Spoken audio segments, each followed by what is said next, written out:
Yang membedakan orang sukses dan gagal adalah level of commitment mereka. Nah, kita sama-sama tahu bahwa semua orang pada awalnya selalu berdoa, make a wish saat ulang tahun. Apa yang kamu doakan supaya kamu bisa berhasil. Tapi kalau kita cuma hanya berdoa tanpa melakukan apa-apa, nggak mungkin ada sebuah pencapaian yang lebih baik.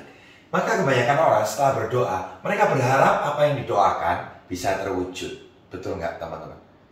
Tapi tanpa tindakan, maka nggak akan mungkin ada sebuah perubahan sekali lagi. Yang dibutuhkan adalah Anda harus segera melakukan. Lihat di sini. Level komitmen seringkali diawali dengan kita melakukan sesuatu yang kita suka. Gua seneng apa? Betul kan? Jadi itulah kenapa banyak orang pada saat harus menghadapi prosesnya, dia harus menghadapi sesuatu yang dia tidak sukai, maka dia seringkali quit. Nah, itulah kenapa banyak yang seringkali mengaitkan dengan gue kalau mau berhasil harus ngerjain sesuai dengan passion gitu. Gue harus melakukan apa yang gue sukai gitu ya. Nah, ternyata melakukan apa yang gue sukai itu hanya trigger awal. Kenapa? Dia menyukai mungkin misalkan itu adalah satu bidang makanan. Pertanyaannya adalah apakah dengan cuma yang menyukai gua bidang makanan kemudian sepanjang perjalanan dia membangun bisnis makanannya nggak akan ada problem baik dari sisi manajemennya, karyawannya, problem finance-nya. Problem itu tadi adalah mengelilingi dia untuk menjadi apa yang dia lakukan bukan sesuatu hal yang dia senangi loh. Disinilah banyak orang keliru bahwa passion yang sebenarnya adalah bukan lakukan apa yang kamu senangi, tapi kebalikannya. Senangi atau cintai apa yang kamu lakukan. Lihat apa yang terjadi. Kalau level komitmennya cuma hanya mengerjakan apa yang mereka sukai, it's done, game over.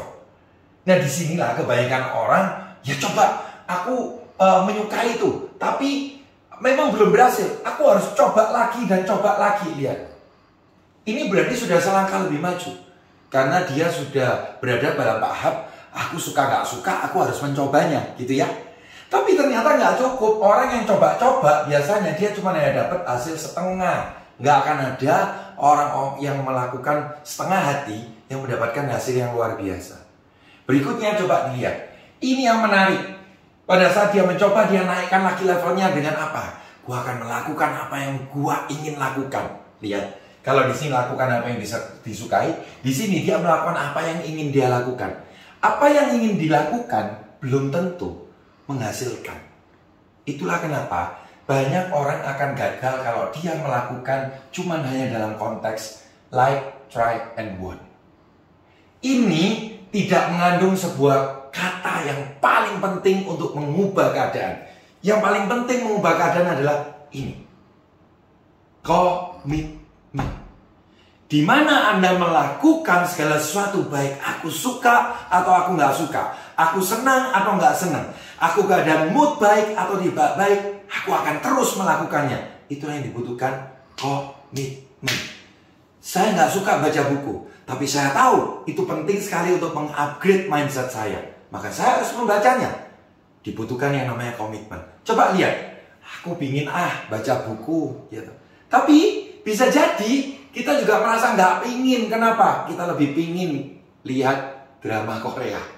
Lihat teman-teman sekalian. Anda ingin berhasil, saja Anda untuk punya yang namanya komitmen. Itulah kenapa di dunia ini hanya 3% orang yang luar biasa. Karena hanya 3% orang yang betul-betul mau berkomitmen dengan apa yang dia betul-betul perjuangkan. 97% lainnya berada dalam kondisi apa? Like, try, and want. Saya ajak pada Anda semua untuk melihat grafik ini supaya lebih jelas teman-teman. Kita sering menyebutnya ini kalau di buku Business School adalah kurva burung terbang. Di mana burung itu akan mengalami lompatan awal, dia kemudian akan mengalami kejatuhannya, dan di sini dia belajar titik di mana dia menguatkan kepakan sayapnya sehingga dia bisa terbang bebas di angkasa. Ini adalah lompatan kecil, perhatikan. Orang yang memulai di awal seringkali akan menerima sebuah lompatan kecil. Tapi dia akan menghadapi sebuah proses, yaitu penurunan ini tadi. Anda perhatikan ini, kenaikan lompatan awal dan penurunan lembah ini tadi. Perhatikan baik-baik. Kalau Anda hanya melakukan dengan cara like, try, and want, maka apa yang terjadi? di titik inilah kebanyakan orang berhenti. Kenapa nggak banyak orang yang betul-betul bisa sukses dan terbang dalam sebuah bisnis yang dia pegang dan dia yakin? Karena mereka tidak punya komitmen. Itu jawabannya. Anda mau betul-betul sukses luar biasa, miliki komitmen dari sekarang. Sebagai contoh, kita belajar tentang komitmen. Kita sering dengar, kalau kamu ingin punya rekan kerja di bisnis haji itu yang komitmen, kamu harus mulai dari komitmenmu sendiri. Tapi coba lihat, banyak dari kita di ruang kelas, di Zoom, kita dengar itu. Tapi begitu praktek sebagai contoh, ada pertemuan terdekat. Misalkan leadership. Seringkali kita mengatakan gini, Pak Nuk, saya tunggu punya rekan kerja yang ikut aja ya. Kalau rekan kerja saya nggak ada yang ikut leadership, saya nggak mau ikut. Ngapain Pak Nuk saya ikut? Coba lihat teman-teman. Berarti level komitmennya ada di mana di sini? Cuma hanya sekedar like. Betul atau salah? Gimana Anda mau sukses kalau Anda cuma hanya mau melakukan kalau Anda senang? Loh, kenapa saya katakan gitu? Iya, karena Anda nunggu downline Anda ikut, Anda baru merasa diri Anda senang karena punya teman bareng-bareng, Anda baru mau melakukan. Itu salah. Komitmen justru ada atau tidak ada downline, saya akan daftar terlebih dahulu untuk ikut karena itu adalah bagian dari komitmen.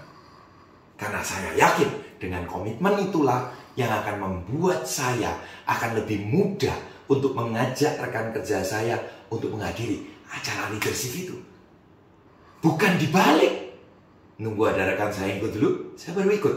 Itu bukan komitmen. Itu berarti Anda pasti bekerja berdasarkan apa yang Anda senang. Anda ingin melompat lebih tinggi di 2023 ini. Maka bangunlah dari awal komitmen yang sebenarnya.